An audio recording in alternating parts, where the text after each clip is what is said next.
Flash news कार्यक्रम में आपका स्वागत है। आइए शुरुआत करते हैं हेडलाइंस के साथ।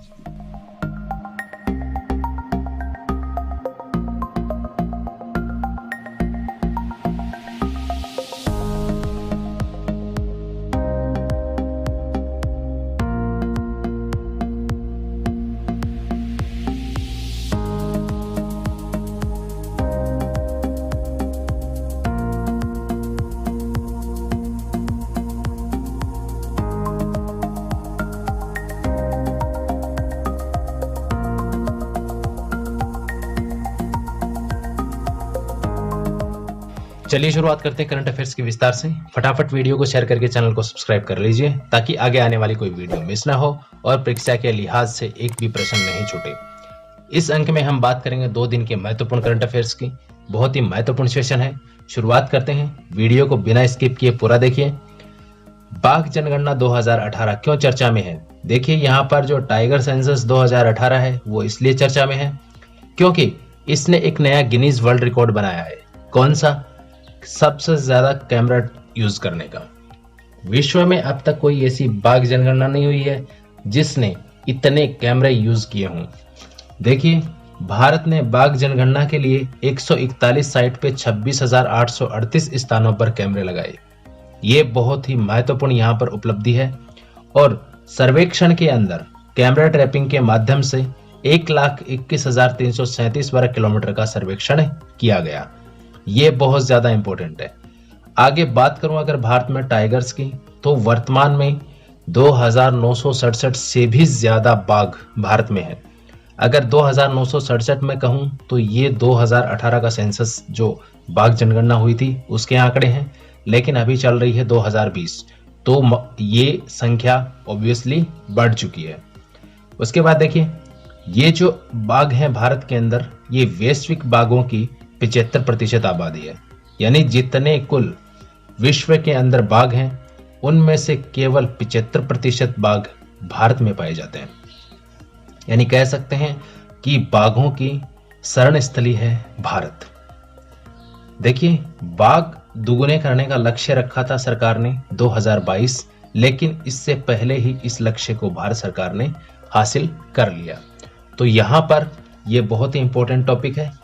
आगे बढ़ते हैं। देखिए ये एक राजनीतिक पहलू है, लेकिन यहाँ पर कुछ सवाल उठते हैं। अभी विकास दुबे का एनकाउंटर किया गया। मैं यहाँ पर किसी के पक्ष और विपक्ष की बात नहीं कर रहा, जो तर्क हैं वो मैं आपको बता रहा हूँ।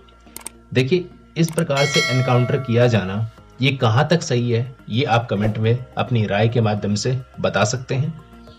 बिकॉज अगर आप देखेंगे राजनीतिक दलों का समर्थन भी प्राप्त था विकास दुबे को। इसके अलावा सभी प्रकार से इसको सुरक्षा भी दी गई थी, वरना अब तक इस प्रकार से इसका पनपना इतना आसान नहीं था। लेकिन यहाँ पर जरूर कुछ न कुछ गड़बड़ है कि एनकाउंटर कर दिया गया।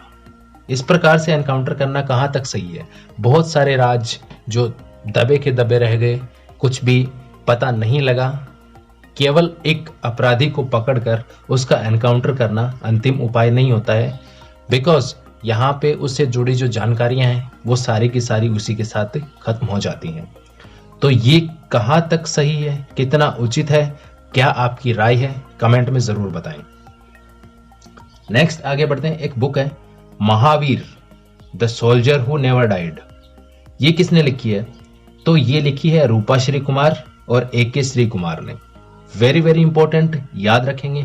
बिकॉज अभी देखिए सोल्जर्स हैं, हमारे जो सैनिक हैं, भारतीय सेना के हों या अर्धसैनिक बलों के हों या पुलिस के हों, उनका देश की रक्षा में और देश के विकास में महत्वपूर्ण योगदान है।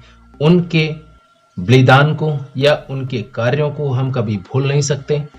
उसी से रिलेटेड ये बुक है Mahavir the soldier who never died. तो आपको याद रखने हैं ये किसने लिखी है। आगे बात करेंगे very very important, Bharat Bangladesh trade. Bharat Bangladesh के बीच व्यापार है वो गति पकड़ रहा है। देखिए यहां पर एक नया उदाहरण मैं आपको बताता हूं। गुंटूर जो आंध्र प्रदेश में है, वहां से बेनापोल बांग्लादेश तक एक ट्रेन भेजी गई है जिसके अंदर सामान है, यानी पार्सल है। पार्सल के माध्यम से इसको भेजा है। सूखी मिर्च है इसमें, सूखी मिर्चों का यहाँ पर निर्यात किया गया है और भारतीय रेलवे ने पहली बार सामान से भरी विशेष पार्सल रेलगाड़ी है वो बांग्लादेश को भेजी है। तो आप याद रखेंगे कि भारत बांग्लादेश के बीच अभी जो ट्रेड जो भी लेन देन हुआ है उसमें सबसे महत्वपूर्ण उदाहरण है रेलवे के द्वारा कि रेलवे ने पहली बार सामान से भरी विशेष पार्सल रेलगाड़ी है वो बांग्लादेश को भेजी है। कहां से कहां तक, ये बहुत ज्यादा इंपॉर्टेंट है। गुंटूर आंध्र प्रदेश से बेनापोल बांग्लादेश तक। उसके बाद देखिए एक हैंड क्लींजिंग जेल बनाया है, किसने? आरसीएफ ने।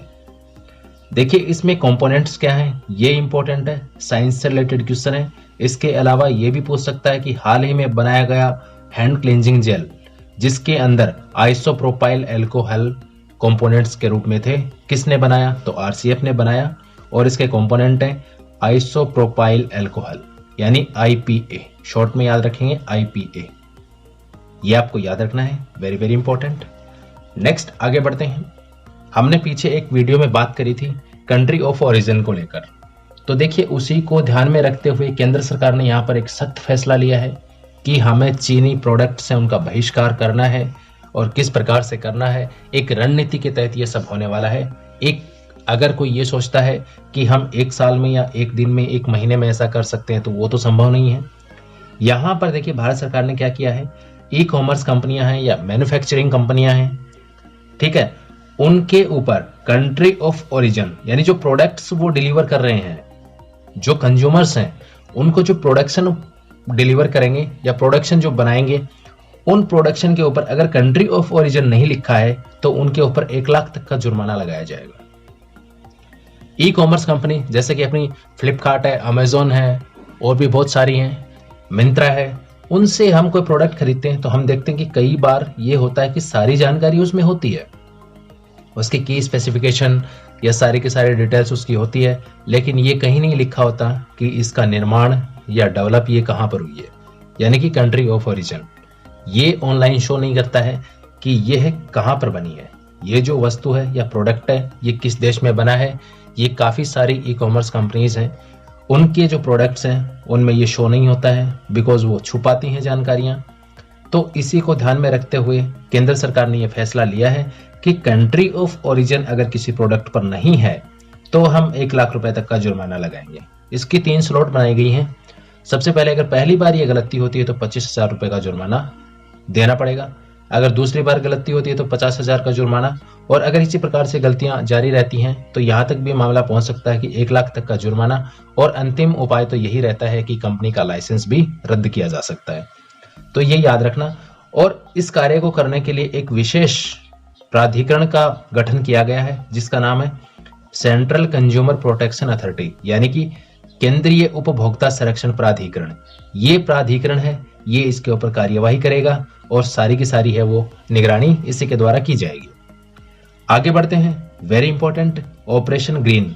ऑपरेशन ग्रीन किससे संबंधित है पूछा जा सकता है, तो ये है वृक्षारोपण अभियान। वृक्षारोपण अभियान चलाया जा रहा है किसके द्वारा?